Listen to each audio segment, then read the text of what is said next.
Why the NBA still needs to fear Zion Williamson. Originally, when Zion was being drafted into the NBA, there was a ton of hype and excitement around his name. People even saw this guy as potentially the next LeBron James. But unfortunately for Zion, early on into his NBA career, he was dealing with a ton of injuries. And although when he was on the court, he was playing at an extremely high level, based upon the fact that we just haven't seen all that much of Zion lately, a lot of people are starting to forget about him. But in my opinion, I still think at this point, people need to be fearful of Zion, just based upon how good he is when he's playing out there. But quickly, before we get the video started, for those of you who may not know, I'm JuicySports. I make opinionated NBA content, and if you guys enjoy videos similar to this, hit that subscribe button, that like button, and that post notification bell. I also want to quickly mention that I recently started up an MMA channel, and if you guys are interested in that, the link will be in the description. But anyways, let's get into it.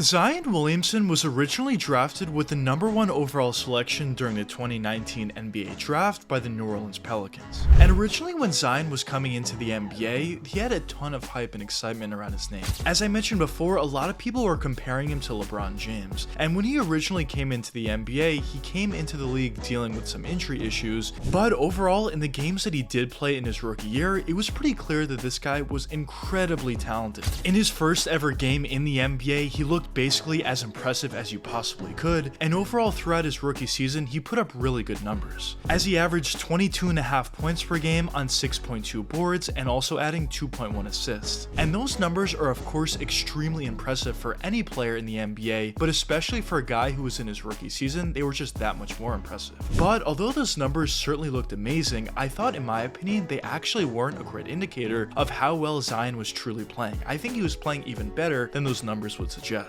But although during his rookie year, Zion was playing phenomenally out there when he was playing, there were definitely some injury concerns as he only ended up playing 24 games that year. But going into his second season in the league, a lot of things got better. In terms of his statistics, they improved across the board, averaging 27 points per game, 7.2 boards, and 3.7 assists. On the year, he ended up playing 61 games, which was a pretty big improvement over his first year. And although most people would like to see a young guy like Zion play more than 61 games, at the end of the day, it was a pretty sizable improvement over his rookie year, so there definitely was some excitement with that, and overall things were just going very well for Zion. But unfortunately, after that pretty good year for Zion, things started to go downhill a little bit. As the season following, Zion ended up being out for the entire season with somewhat of a weird situation where the Pelicans were saying he was going to be able to come back that year, and Zion says he wasn't going to be able to come back. But either way, it was a weird situation, and Zion ended up missing the entire season. But this previous season, which was last year, Zion played extremely well once again when he was on the court, but once again it was a huge issue for him to stay on the court as he only ended up playing 29 games. But in those games that he did play, he averaged 26 points per game on 7 boards and 4.6 assists. And at this point, I think two things are extremely clear about Zion Williamson. The first thing being, when he's on the court and he's healthy, he's one of the better players in the NBA, but the biggest issue for him is actually staying on the court, as he has been injured a ton throughout his relatively young NBA career. So a question that some of you may be having at this point is, why do I feel as if Zion Williamson needs to be feared by the NBA if he has so many injury concerns throughout his young career? Well, in my opinion, I think Zion needs to be feared for a couple different reasons, but the first and most obvious reason is due to how well he plays on the court. When Zion is healthy and he's playing out there, he's one of the better players in the league. He does a phenomenal job at driving all the way to the basket and either dunking over players at will or finishing around them with and one finishes. Basically, when Zion gets a full head of steam going to the basket, there's not much a defender can do to stop it. But besides that great ability to drive all the way to the basket, Zion has somewhat of an ability to shoot from that mid-range area and somewhat of an ability to shoot from that three-point range, but of course neither one of those abilities are all that great for Zion.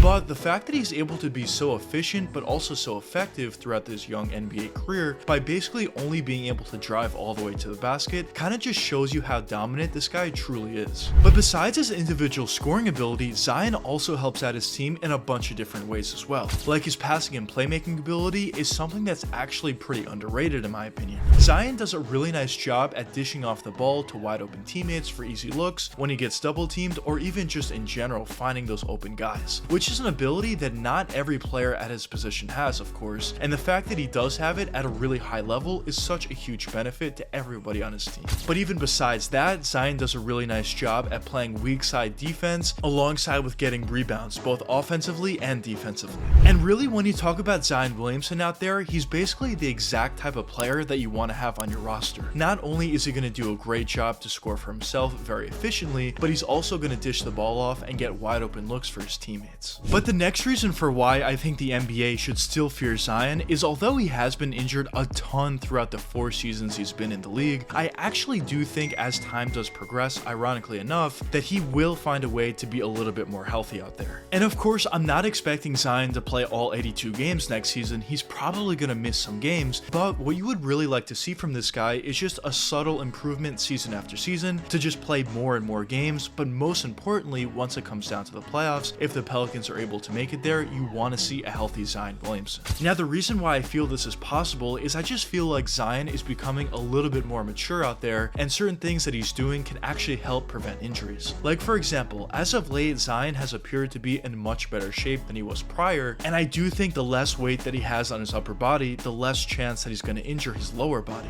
But even besides that, I think the Pelicans are going to still do a nice job at continuing to limit his games a little bit as the season does progress, give him some rest time, and I do think those extra games that he doesn't play is actually going to be a huge benefit for him as well. I think he's also starting to make some smarter changes in the gym, maybe work on his lower legs a little bit more as opposed to his upper body. I think there's also a couple of other different changes that Zion has been making a little bit as the seasons have been progressing, and overall I do think Zion is going to be a little bit more healthy, not only during this upcoming season, but also in the long-term future as well. Now, of course, everything that I mentioned in this video may sound good on paper, but at the end of the day, Zion needs to make sure he's able to stay relatively healthy, not only in the short-term future, but also in the long-term future as well. Because if he doesn't, not only will he not live up to his contract expectations, but of course he's not going to have all that long of an NBA career, which is something that of course he doesn't want. And overall, in my opinion, if Zion is able to stay relatively healthy during this upcoming season, I think the Pelicans have a real chance to be a pretty good team out there. I think they not only would be able to make the playoffs, but they even have the potential to make some noise. Because when you actually look at this Pelicans roster, they have a ton of talent from top to bottom. Whether you talk about in the starting lineup, or whether you talk about coming off the bench, the Pelicans have a lot to work with. And I think if Zion is able to be healthy for the most part, that would really help unlock a lot of what the Pelicans want to do this upcoming season. But overall, regardless of what happens to the Pelicans this upcoming season, I think one thing is very clear: Zion Williamson is a special talent. And you want to see a special talent like that be on the court, not only for the Pelicans, but also for the rest of the NBA. But anyways, let me know what you guys think in the comments. Do you think the rest of the NBA should still fear Zion Williamson, or do you not think so? But anyways, I hope you guys enjoyed the video, and if you did enjoy, check one of these 2 videos popping up now, and until the next time, peace out guys.